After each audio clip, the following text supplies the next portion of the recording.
Most humans believe they are chasing money for comfort, security, and freedom, but what if that belief is the trap itself? Because decades of psychological research reveal something deeply disturbing.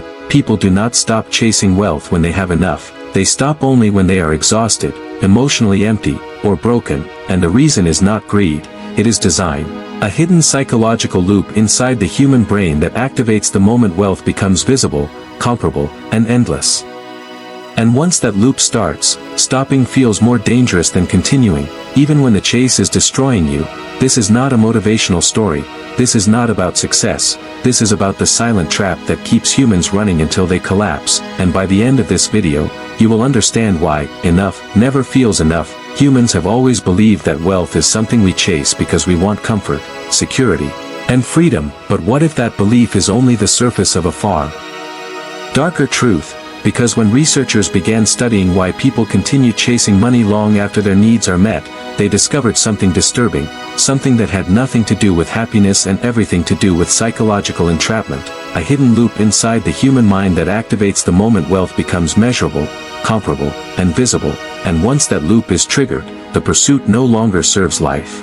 It begins consuming it. Early experiments revealed that the human brain does not process wealth as a destination, but as a moving target. Every gain instantly reshapes the definition of enough, pushing satisfaction further away, like a horizon that retreats with every step forward. Participants who were given increasing rewards showed a brief spike in pleasure, followed almost immediately by restlessness, anxiety, and renewed desire, not because they lacked anything, but because their reference point had shifted. The brain adapted faster than fulfillment could arrive, and this adaptation created a silent pressure to keep moving, keep accumulating, keep comparing, because stopping felt like falling behind, even when no one else was actually competing.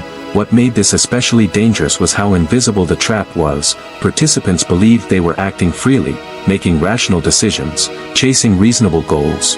Yet neurological scans told a different story. Areas of the brain associated with threat detection were lighting up during wealth-related decisions, as if stopping accumulation triggered the same alarm response as physical danger. The mind interpreted stillness as vulnerability, and so motion became mandatory, accumulation became protection, and wealth transformed from a tool into a shield. The experiment intensified when comparison was introduced.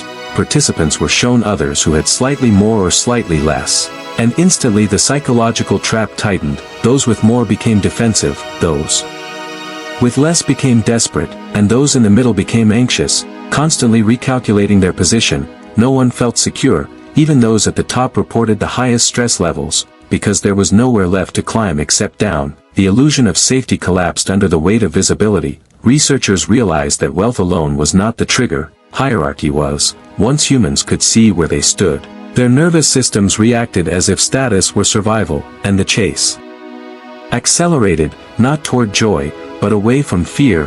What followed shocked even the researchers. Participants began sacrificing sleep, relationships, and well-being in simulated environments that had no real-world consequences, simply to avoid the feeling of falling behind. Their bodies reacted as if the threat were real.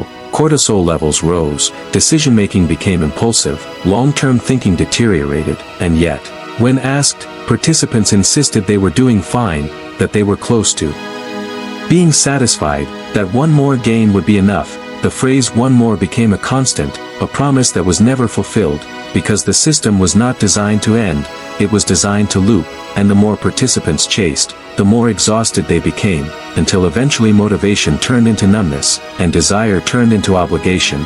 This was the moment the researchers labeled psychological collapse, not a breakdown, but a quiet surrender, where the individual keeps moving without knowing why, no longer driven by hope, but by inertia, trapped inside a pursuit that once felt empowering and now felt inescapable, and this was only the beginning.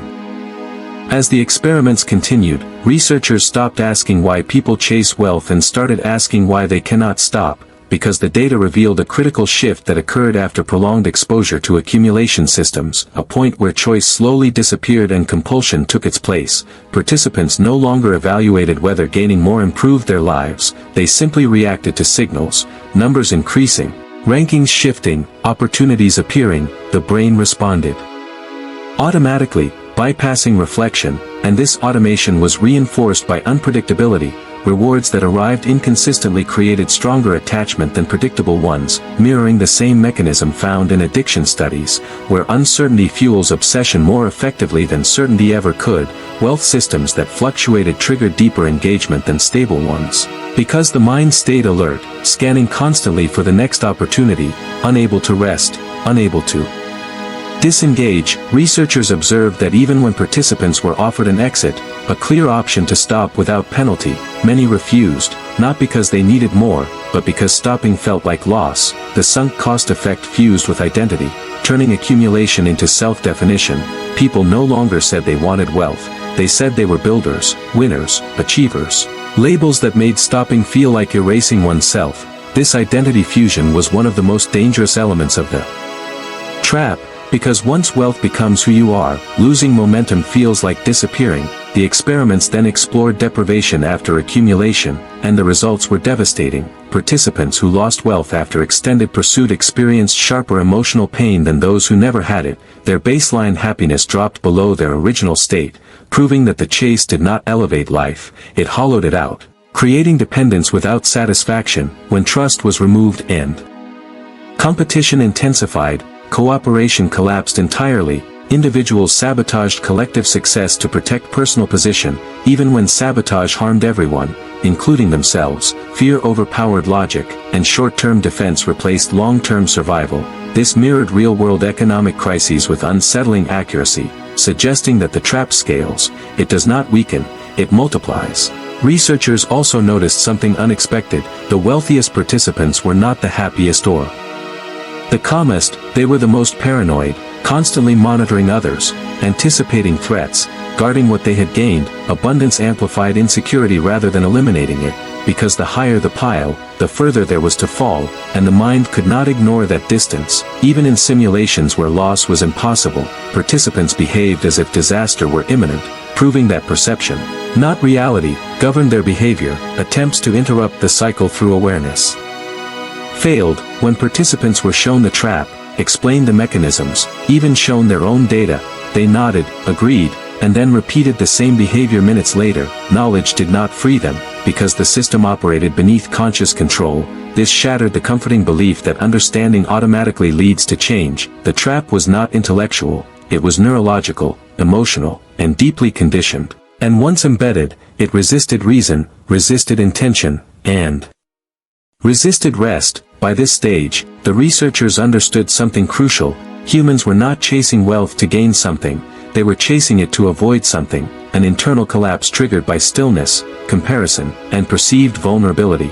And as long as those signals existed, the chase would continue, no matter the cost. In the final phase, the researchers shifted focus from the individual to the environment. Because one question remained unanswered: was the human mind broken, or was it responding perfectly to a broken system? When participants were placed in environments that removed comparison, stabilized rewards, and eliminated artificial urgency, the change was slow but unmistakable. Anxiety decreased, accumulation slowed, cooperation resurfaced, but only after prolonged exposure. The nervous system needed time to unlearn the threat.